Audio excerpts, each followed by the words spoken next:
हर हर महादेव दोस्तों, कैसे हैं आप सब लोग। आई जस्ट होप आप सारे के सारे लोग बहुत अच्छे होंगे और मैं भी बहुत अच्छी हूँ। एंड आज है हमारा डे 3 योगा चैलेंज का, 90 डेज योगा चैलेंज का। सो आज डे 3 में आप लोग सोच रहे होंगे कि मैं आपको क्या बताऊंगी। तो मैंने आपको बताया ही था कि जितने भी योगा होते हैं तो इसमें हर तरीके के योगा होते हैं। कुछ एक बैठने वाले होते हैं, लेटने वाले होते हैं, खड़े होने वाले होते हैं, पीठ के बल लेटने वाले होते हैं, पेट के बल लेटने वाले होते हैं। तो अभी जो मैं योगा आप लोगों को बता रही हूँ, पहला, दूसरा, तीसरा, ये जितने भी हैं, तो हम अभी फिलहाल बैठने वाले योगा जो है उनको खत्म कर रहे हैं, ताकि आप एक स्थिति में बैठकर आप वो सारे योगा कर सके और उनके लाभ उठा सके। तो आज जो मैं आपको योगा बताने वाली हूँ वो इतना, मतलब उसके एक तो फायदे इतने सारे हैं, इतने सारे फायदे हैं। अगर आप उसको कंटिन्यूस करते रहोगे ना तो बड़ी से बड़ी बीमारियां ठीक हो जाती हैं उस योगा से। बट आपको करना वो लगातार है योगा। सो वो योगा कौन सा है? सो वो योगा का नाम है उष्ट्रासन। सो आज हम करने वाले हैं उष्ट्रासना। अब उष्ट्रासना को कैमल पोज भी बोलते हैं, क्योंकि इसको, ये जो आसन है ये ऊंट से लिया गया है एंड बैठने वाले आसनों में भी आता है। सो उष्ट्रासना को कैमल पोज क्यों बोलते हैं? आपने ऊंट देखा होगा ना। ऊंट जो है रेगिस्तान में, उसको 12-12, 15-15 दिन पानी ना मिले तो भी वो सरवाइव कर लेता है। वो रेगिस्तान जैसी जगह में भी सरवाइव कर लेता है। जब ऊंट सरवाइव कर सकता है, मतलब इसके नाम से ही आप सोचिए, जब ऊंट सरवाइव कर सकता है तो अगर आप ये आसन करेंगे तो आप क्यों नहीं कर सकते? यस। सो अगर ऊंट सरवाइव कर सकता है तो आप भी सरवाइव कर सकते हैं। बस आपको करना क्या है, इस आसन को नियमित रूप से करना है। अब ये जो आसन है इसके फायदे क्या हैं और क्या नुकसान है, कब करें कब नहीं, उससे पहले हम देख लेते हैं कि करना कैसे है। इस आसन के लिए हमको क्या करना होता है? सबसे पहले हमको बैठ जाना है, इस स्थिति में आ जाना है, ठीक है, एकदम। मेक श्योर कि आपकी थाइस, आपकी बैक, ये पूरा एक ही सीधी सिधाई में हो, ठीक है। उसके बाद सांस भर के पेट को, अपने हाथों को रखना है हिप्स पे एंड पेट में सांस भर के आगे की तरफ खींचना है। तो हमने सांस भरी एंड आगे की तरफ खींचा, ठीक है। इसके बाद सीधे हाथ से हमको पीछे ले जाके अपनी एड़ी पकड़नी है एंड उल्टे हाथ से उल्टा पैर एंड एड़ी पकड़नी है। तो ये हो गया। और जो हमारी गर्दन है ना, इसको ऐसे नहीं रखना है, इसको एकदम आराम से छोड़ देना है, ठीक है। एंड देन अपनी जो आपकी सांसें हैं उसको आप कर लीजिए नॉर्मल।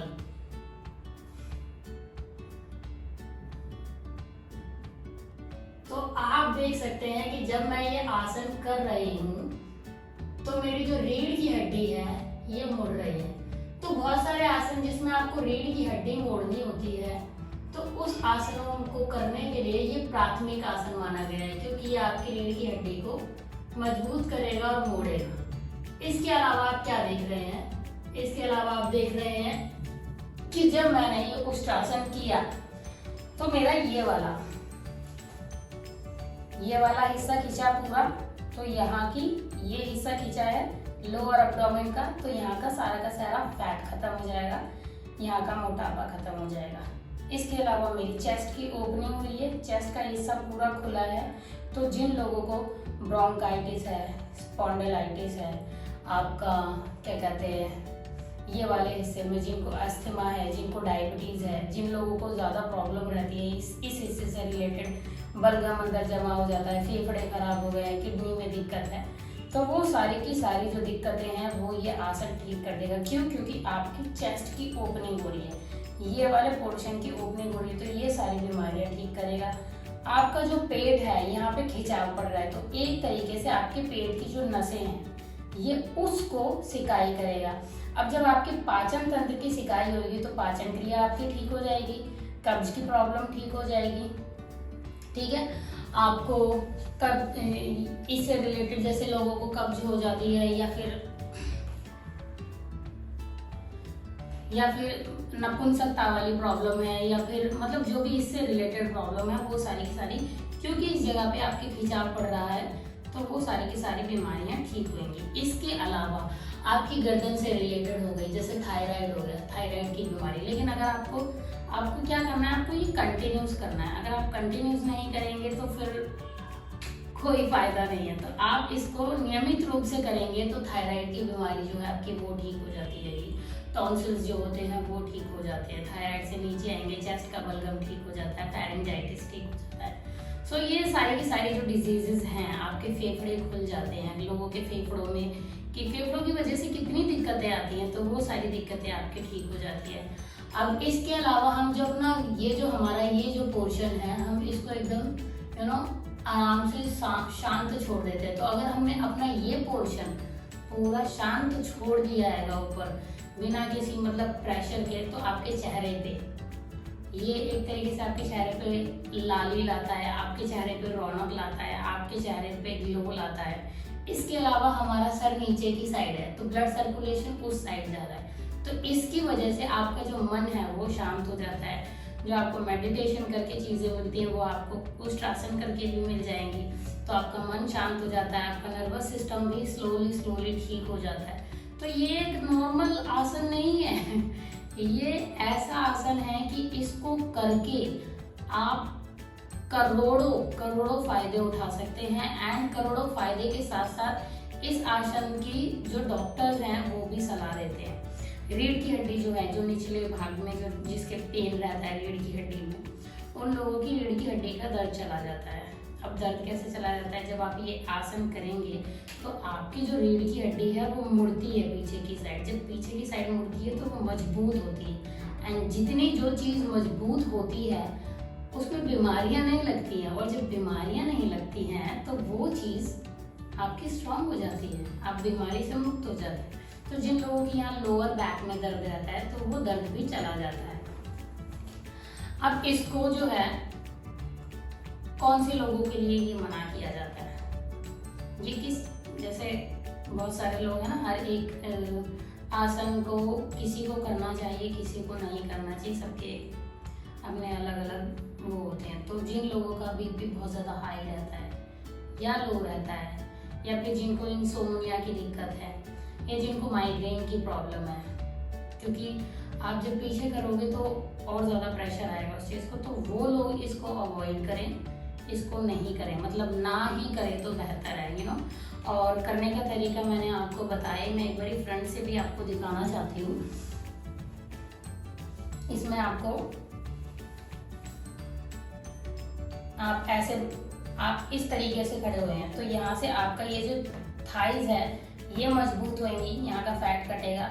प्रेशर आपका यहाँ आ रहा है तो यहाँ का फैट कटेगा, ये मजबूत होएगा।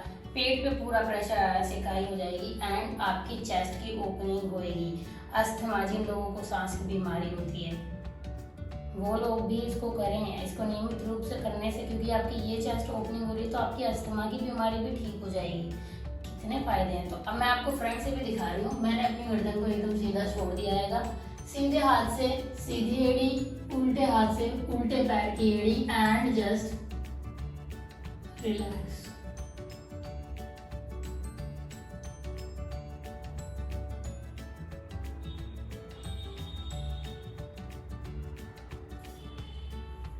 तो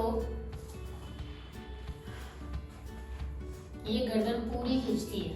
जब पूरी गर्दन खींचेगी तो जिनको यहाँ पे थायराइड की दिक्कत होती है वो भी चली जाएगी, अस्थमा की दिक्कत भी चली जाएगी। और क्या चाहिए भाई। तो ये इस आसन के फायदे थे। नुकसान भी मैंने आपको बता ही दिए हैं कि बीपी वाले ना करें, एंड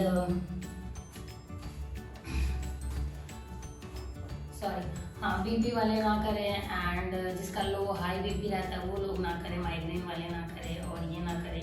अब इसके एक और प्लस पॉइंट है कि ये जो है आपका मोटापा कम कर देता है, आपकी क्या बोलते हैं उसको, कोलाइटिस ठीक कर देता है। बहुत सारी ऐसी चीज़ें हैं जिनसे बीमारियां बनती हैं। ये उन बीमारियों को होने नहीं देता, ये प्रिवेंट करता है। तो हर एक चीज़ के अपने एक फायदे होते हैं। आपके हाथ ऐसे पीछे जाते हैं तो हाथों को मजबूत करता है। तो ये इस तरीके से पूरे शरीर में मजबूती लाता है।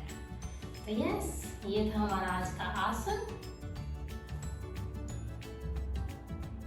हाँ, मैं एक चीज़ और बताना भूल गई, ये जो कब्ज मैंने बता दिया ऑलरेडी एक्चुअली। हाँ, जिनको कब्ज हो जाती है ये वो भी ठीक कर देता है। तो ये था आसन और ये थे इसके फायदे। एंड हो सकता है मैं कुछ एक फायदे भूल जाऊं, लेकिन जितने आपकी ओपनिंग होती है वो सारे मैं यहाँ के पूरे हिस्से के फायदे आपको बता चुकी हूँ। बैक आपकी मजबूत करता है।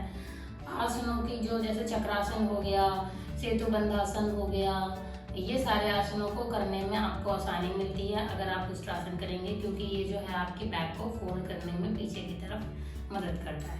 तो यस, तो ये था हमारा आज का आसन जिसे कहते हैं उष्ट्रासन। ऊंट की तरह मजबूत, ऊंट की तरह सरवाइव करने वाला।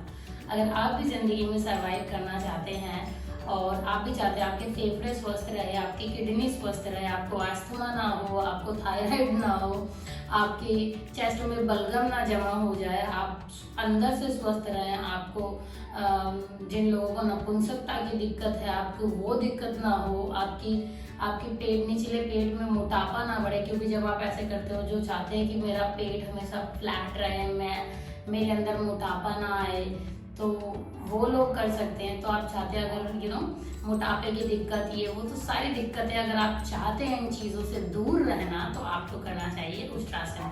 अब इसको कितनी देर तक करना चाहिए ये मैं बताना भूल गई थी। अब इसको करना चाहिए आपको शुरुआती दौर में, जब आप इसको करेंगे तो 30 से 60 सेकेंड तक रख सकते हैं, जितना आप, क्योंकि आपको ब्रीदिंग नॉर्मल कर लेनी है। अगर आप होल्ड करके रखेंगे तो 30 सेकेंड मैक्स। अगर आप होल्ड नहीं करके रखते हैं सिर्फ, क्योंकि आप जब सांस भर के आगे की तरफ आएंगे तो पेट आगे की तरफ खींचता है, उसके बाद आप अपनी सांस को नॉर्मल कर सकते हैं। देन उसके बाद आप 30 सेकेंड से 1 मिनट तक आप रख सकते हैं। एंड यस, इसको रिपीट करने की ज़रूरत नहीं है। आप जब भी आसन करते हैं तो इसको करिए।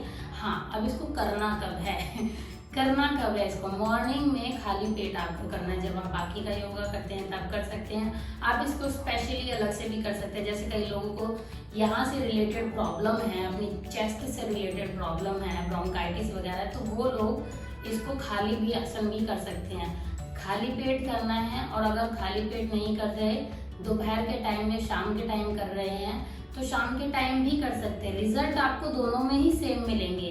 बस आपको कुछ एक प्रिवेंशन करने हैं। वो प्रिवेंशन क्या है? आपको खाना खाने के कम से कम 5 घंटे बाद, 4 से 5 घंटे बाद ये जो आसन है वो करना है, उष्ट्रासन। अब जैसे मैं अभी कर रही हूँ और अभी इवनिंग हो रही है, तो मैंने खाना खाया था 1 बजे या 12:30 बजे, और अभी बज रहा है 5, 5:30। तो मतलब इतने घंटे का गैप होना चाहिए जब भी आप ये आसन करें, या फिर मॉर्निंग में एम्प्टी स्टमक, जो मैं करती ही हूँ जिम में। लेकिन अभी मैंने 90 डेज का चैलेंज लिया है, तो लोग सोचते होंगे कि इतने सारे आसन करती है, तो मतलब इतने सारे आसन हमें भी पता होने चाहिए। तो वो उसका मैं एक एक आसन को डीपली बता रही हूँ कि ये जो आसन है इसके ये फायदे हैं, ये नुकसान है, ये लोग करें, ये लोग नहीं करें, इस टाइम करें, इस टाइम नहीं करें। सो यस, और ये था हमारा उष्ट्रासन। एंड इसी के साथ मैं करती हूँ अपना आज का आसन का वीडियो यहीं पर खत्म। So thank you so much guys for watching my video. Stay connected, I love you all. And हम कल फिर मिलेंगे नए आसन के साथ। तब तक के लिए take care, have fun, bye bye and जय श्री राम।